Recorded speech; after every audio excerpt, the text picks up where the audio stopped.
Ассаламу алейкум. Добрый день, дамы и господа, уважаемые участники сегодняшнего торжества. Сегодня, 13 июня 2021 года, как нам всем, присутствующим в этом прекрасном банкетном зале, виновники торжества позаботились о таком прекрасном, уютном, просторном банкетном зале. Задействованы опытные повара, искрометный состав обслуживающего персонала. Приглашен вокально-инструментальный ансамбль «Берекат» для того, чтобы вы, дорогие друзья, получили сегодня максимальное удовольствие.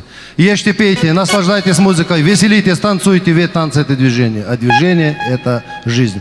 Приятного вам всем отдыха. Маэстро, милости просим в вашем исполнении хорошую музыкальную композицию для всех участников нашего торжества. Вокально-инструментальный ансамбль «Берекат». Ваши аплодисменты, дорогие друзья. Спасибо.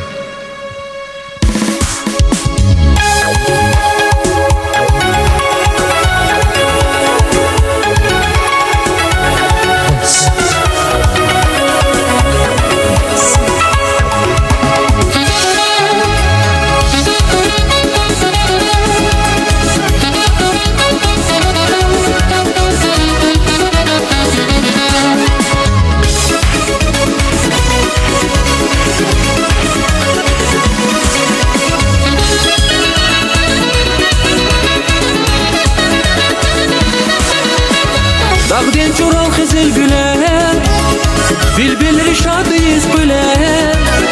Uç göçek borya vidiler, şalbuzadın çık marina. Dağden çoral xizil güler, bilbilri şadıyız güler. Uç göçek borya vidiler, şalbuzadın çık marina.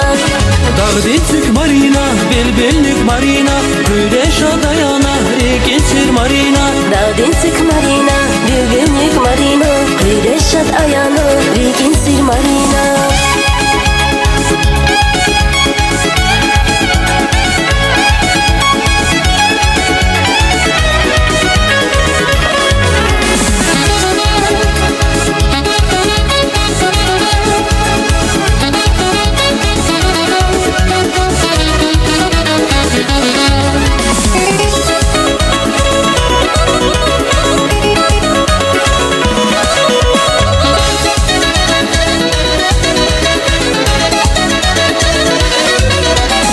Dağlar yılay dağlar aldı, Lütfe alvan bağlar aldı. Pepes gülü kamar aldı, en yaksa kustik marina. Dağlar yılay dağlar aldı, Lütfi aram bağlar aldı. Kepes gülü kamar aldı, el yaksa kustik marina. Dağden çık marina, bilbillik marina. Güneş adayana, geçir marina. Dağden çık marina, bilbillik marina. Güneşat ayağına.